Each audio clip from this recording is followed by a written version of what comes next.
Most shot matching tutorials will teach you to grade clips one at a time, going back and forth, back and forth. This wastes a lot of time. Also compounds if you've got 10, 20 or 100 shots in your scene. Today I'm going to show you how to grade multiple clips at the same time to save you a lot of time. We're going to make a few creative adjustments at the clip level, and then we're going to move on to our post group level nodes, and we are going to build a look and do all the finishing in that node tree. Not only does this save you a lot of time, but it also works whether you have 2, 20 or 200 clips in your scene. So let's jump into DaVinci Resolve and see how you can speed up your workflow and learn the techniques to create beautiful, cohesive scenes graded at the same time. Let's go. So here we are in DaVinci Resolve. We are currently on the color page.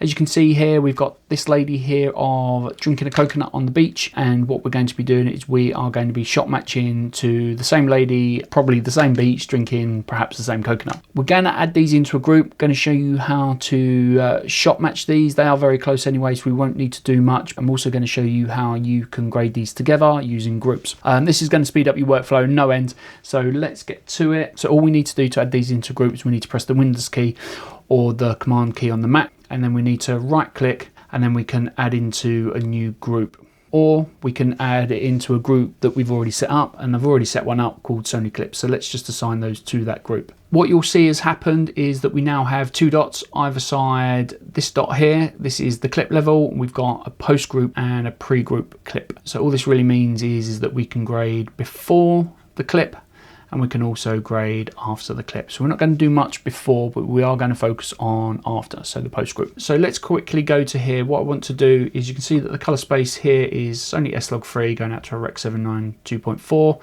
and that is the same on this shot as well. So what we're going to do is we are just going to copy this, and then we are going to reset the node, and now we're going to go across to our group, and we're going to take that and we're going to paste that into there. Now we've got a double color space transform on this clip, so we just need to go ahead and reset that one, because now, as you can see, we have a color space transform on the post group, and this is affecting both these 2 clips here. So if we turn that off, you can see that that's gone off, that's gone off. If we switch it back on, both come on. So just quickly, if you are getting any value out of this episode, it'd mean the world to me if you can click that subscribe button and leave me a comment, and I'll reply to it as soon as I can.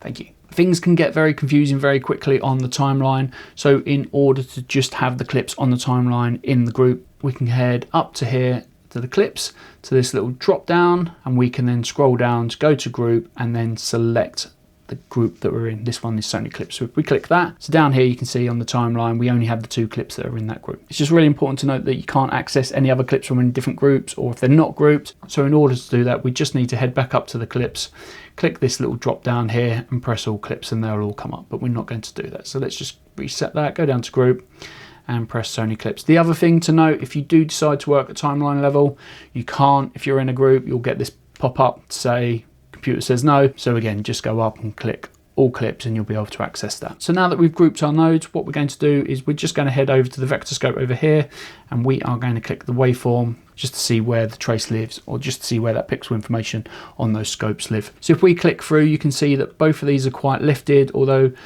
this one is slightly more overexposed than this second one. So I think what we do is we just go to this first clip. Let's head up to the clip node tree, click that.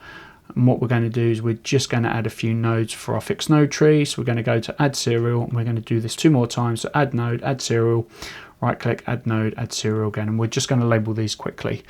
For the node tree that I like to use, so this is exposure, this one is contrast, this one is color, and this one is saturation. And now we're just going to go across to our second clip, and we're going to right click, we're going to press apply grade, and that's going to go through to that one. So now we've set that, let's go back to our first image, and let's go to the gamma, and let's just bring this down slightly, I think to there. Let's go across to our second clip, and I think we can just come down on that gamma slightly more, maybe to about there. So let's check out the scopes.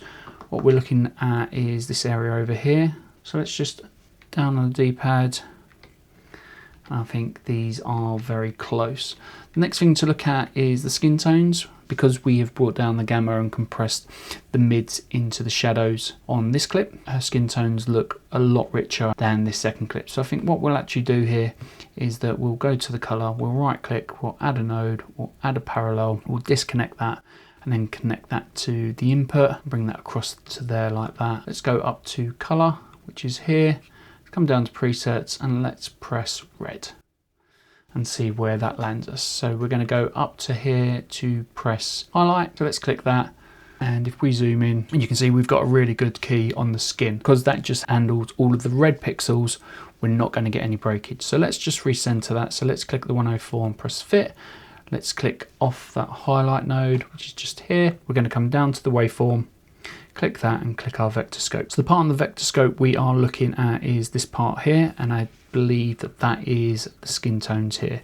In order to match these, what we need to do is we need to first go across to our first clip. You can see on the vector scope here, the skin tones reach further out. So a little bit more saturated than this second one. So I think what we do is we take the offset and we'll just reach up like so. And now let's go across to our first node to see where we're sitting. And I think that's a pretty good starting point. I think we could perhaps darken it slightly, looking at it back and forth. Let's just go to the offset.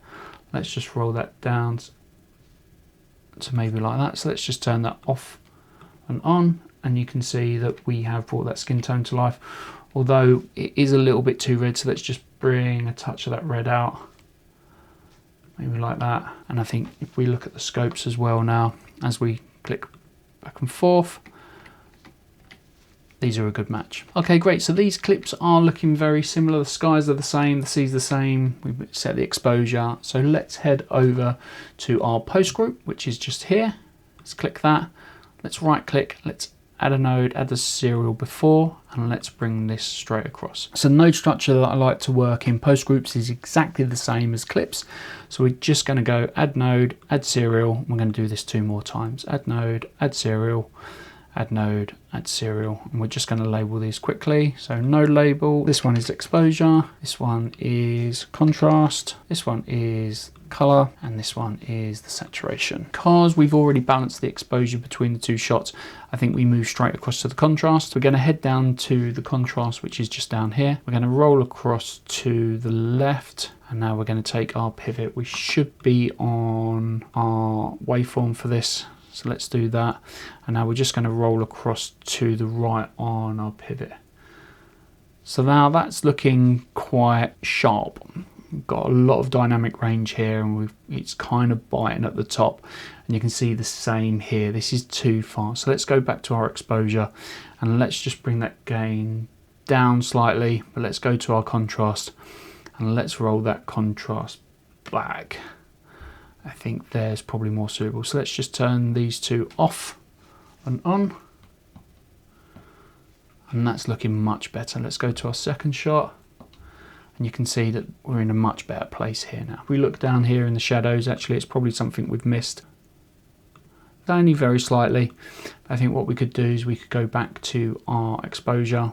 Let's go down to our log wheels here and let's just roll that shadow down very, very gently to maybe there. Let's check that against the first clip, and that we're in a much better place there. So let's head back over to our post group. I think what we'll do is we'll move on to the color now. We're going to go back to our color wheels, which is here. And now we're going to go to the lift. We're just going to pull this across to the blue like so. Let's go across to the gain as well. And we can see that we're going quite muddy here, or our skin tones are going quite muddy, so we need to counter that. So let's just go to the gamma and let's bring that up to maybe about there. So this is quite a strong look that we've given, but you can see that we've pulled out all of that orangeness. Let's just head over to the vector scope.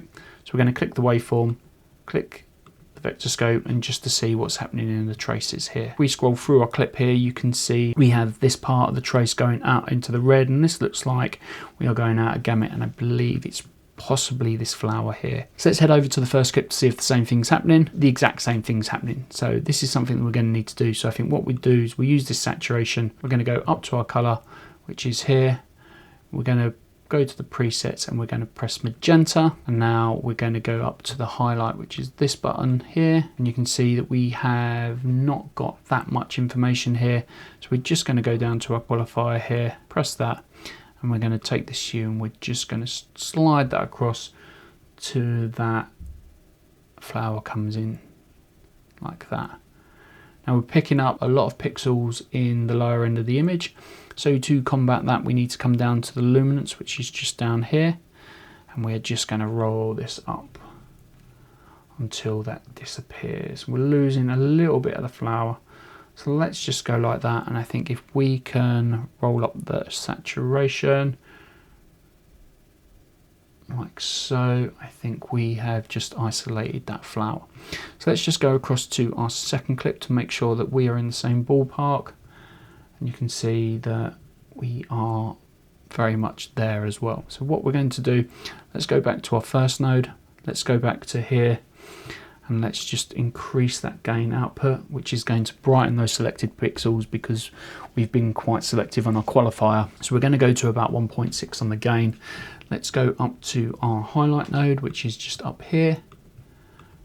And now let's go to our saturation and let's just dial that back down. We don't want to go too far, we just want to bring that flower back in legal gamut range. So I think it's there. So let's just click across to our second clip to make sure that works as well. So we're just going to turn off and on this saturation, and you can clearly see that the only thing that we're affecting is that flower, although we do have other pixels in the trace as noted by the node key here. If we turn this off and on, you can see that we're not actually affecting any other part of that image, so I think we're good to leave that there. What we can do now, just to finish off the look, we can right click on the saturation, we can add node, add serial, we can head up to our OFX, and what we're going to do is we're going to put FIL, Film Look Creator, and we're going to drag that onto the node. As you can see straight out of the box, that's really heavy. We can go through all the settings here.